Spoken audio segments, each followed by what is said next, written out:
السلام علیکم ورحمۃ اللہ وبرکاتہ۔ الحمد للہ رب العالمین والعاقبۃ للمتقین، الصلاۃ والسلام علی سید الانبیاء والمرسلین، اما بعد۔ اعوذ باللہ من الشیطان الرجیم، بسم اللہ الرحمن الرحیم۔ یا ایھا الذین آمنوا لا تقربوا الزنا۔ اللہ رب العالمین اہل ایمان کو اس بات کا حکم دیتے ہیں کہ مومنوں، زناکاری، بدکاری، ان کاموں کے بالکل آپ نے قریب بھی نہیں جانا۔ محترم بھائیوں، اسلام ایک پاکیزہ مطہر دین ہے، اور جو شخص اس دین میں داخل ہو جاتا ہے وہ پاک کلمہ پڑھ کے پاک ہو جاتا ہے۔ اللہ رب العالمین نے پھر اسلام میں داخل ہونے والے لوگوں کی تربیت کا اہتمام فرمایا ہے۔ مدینہ میں نبی کریم صلی اللہ علیہ وسلم نے مسجد نبوی کا قیام کیا، بنائی، اس کو آباد کیا۔ پھر وہ مسجد، اس کا کام آگے بڑھتا چلا گیا اور مدینہ ایک ریاست کی شکل اختیار کر گیا۔ نبی کریم صلی اللہ علیہ وسلم کے زندگی میں مسلمانوں کی جو ریاست تھی، اس کا رقبہ 10 لاکھ مربع کلومیٹر تک پہنچ گیا۔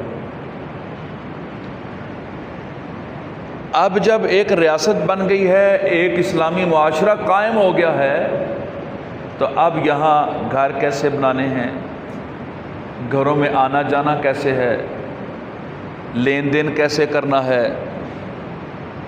ایک دوسرے کی عزت کا خیال کیسے کرنا ہے،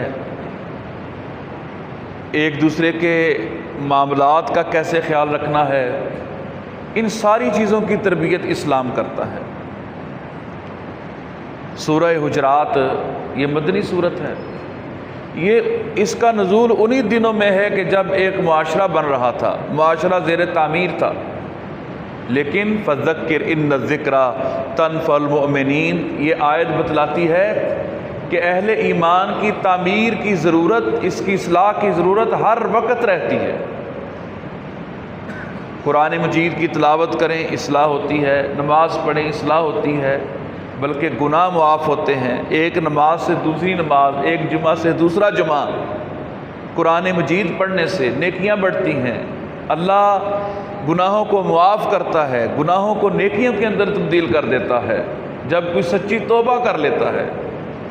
تو محترم بھائیوں، خاص کر یہ جو دور جا رہا ہے، آپ اندازہ کیجئے کہ حضرت عائشہ رضی اللہ تعالی عنہ کہتی ہیں کہ جب نبی علیہ الصلوۃ والسلام کے دنیا سے جانے کے بعد میں نے عورتوں کو دیکھا مسجد میں آتے ہوئے، مسجد سے جاتے ہوئے، تو میں نے کہا اگر اللہ کے نبی علیہ السلام زندہ ہوتے تو ان عورتوں پر پابندی لگا دیتے اس طرح آنے جانے سے۔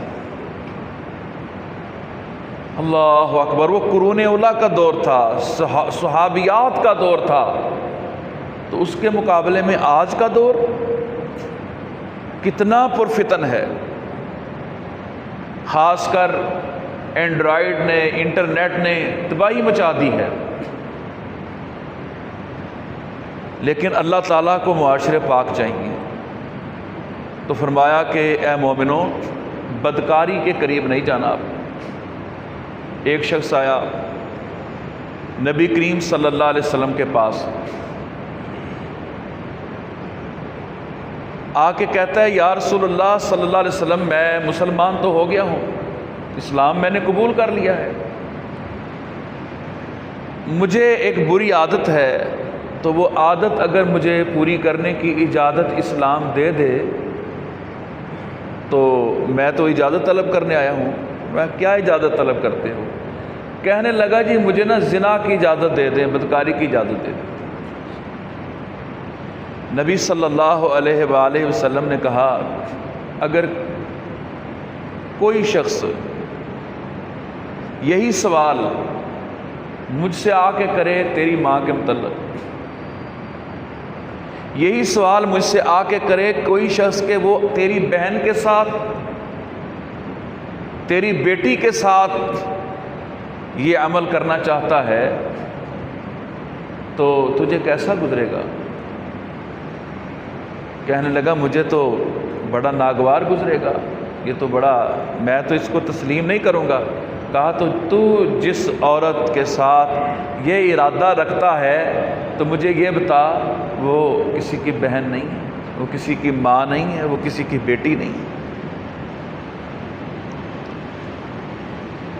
اسلام تربیت کرتے ہوئے اپنے بندوں کو کیسے کیسے سمجھاتا ہے۔ قرآن کہتا ہے کہ اے نبی صلی اللہ علیہ وسلم اہل ایمان سے کہہ دیجئے کہ وہ اپنی شرمگاہوں کی حفاظت کریں، اپنی نظروں کو نیچا رکھیں، واللہ بما یصنعون، اللہ تعالیٰ نگرانی کر رہا ہے، مانیٹرنگ کر رہا ہے، دیکھ رہا ہے ہر وقت بندہ کہاں چھپ جائے گا،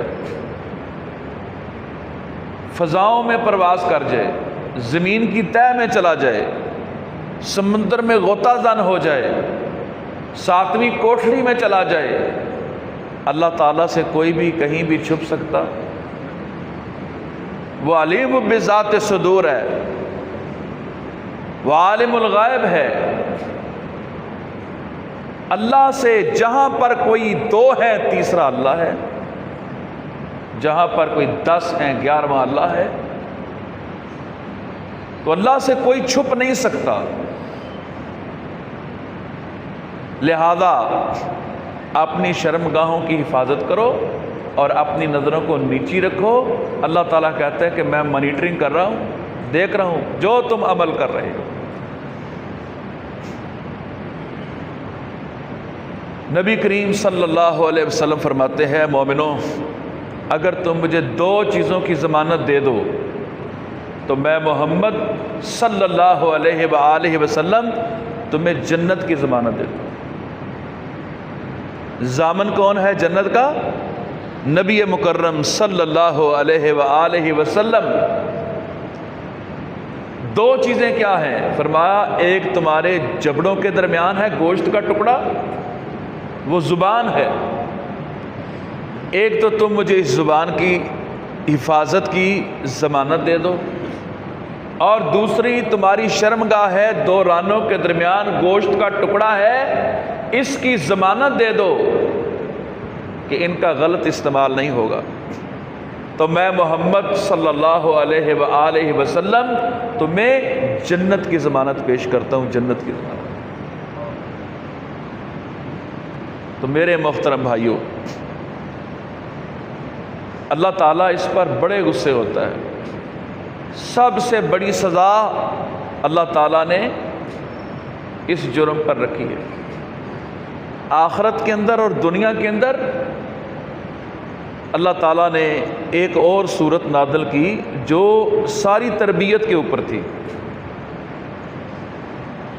اب یہ چونکہ جرم بہت بڑا ہے، سنگین ہے، سزا اگر شادی شدہ ہے تو اس کی موت ہے، اس کو رجم کیا جائے گا، عورت ہو چاہے مرد ہو۔ اور ایسے نبی علیہ السلام کی زندگی میں اس حکم پر عمل ہوا۔ حضرت عمر رضی اللہ تعالیٰ عنہ کہتے ہیں کہ مجھے وہ آیت یاد ہے جو رجم کی نازل ہوئی، تو میں نے کبھی میرے دل میں خیال آیا کہ اس کو تلاوت میں شامل کر دیا جائے، لیکن چونکہ نبی صلی اللہ علیہ وسلم نے اس کی تلاوت باقی نہیں رکھی، جو حکم آسمان سے آیا لیکن حکم باقی رکھا۔ اور اگر غیر شادی شدہ یہ ارتکاب کرے تو 100 کوڑے ہیں، اور اپنے علاقے سے 1 سال کی جلاوطنی ہے، تاکہ طعن و تشنیع سے دور رہے، اصلاح ہو جائے اس کی۔ اسلام کی حدوں کو، حدود کو لوگ ظالمانہ پتہ نہیں کیا کیا بکواس کرتے ہیں۔ اسلام کی سزائیں اصلاح کے لیے ہیں۔ اور فرمایا کہ جب یہ سزا دی جائے گی تو مسلمانوں کی جماعت وہاں جمع ہوگی، سارے لوگ اس سزا کو ہوتے ہوئے دیکھیں گے تاکہ عبرت پکڑیں اور لوگ ان چیزوں سے بچیں۔ لیکن اگر کسی نے کسی پر الزام لگا دیا، جھوٹا بہتان لگا دیا، 3 بندے ہیں انہوں نے دیکھا ہے کہ بدکاری ہو رہی ہے، چوتھا ان کے پاس نہیں ہے، فرمایا سمانین جلدتاً 80 کوڑے مارے جائیں گے تینوں کو، کیونکہ چوتھا بندہ ان کے پاس نہیں ہے۔ لہذا اسلام جہاں پر سزا دیتا ہے، وہاں پر عزت کا دفاع بھی کرتا ہے کہ اس پر اتنی بڑی سزا ہے تو کوئی جھوٹا الزام کسی پر نہ لگائے۔ تو محترم بھائیوں، یہ ایک بڑی خطرناک قسم کی بیماری ہے۔ دنیا میں اللہ تعالیٰ نے اس کے لیے حد مقرر کی ہے اگر کوئی ارتکاب کرے، اور قیامت کے دن اللہ تعالیٰ نے اس کی سخت سزائیں رکھی ہیں۔ اللہ تعالیٰ اس کبھی قسم کے گناہ سے ہمیں محفوظ رکھے۔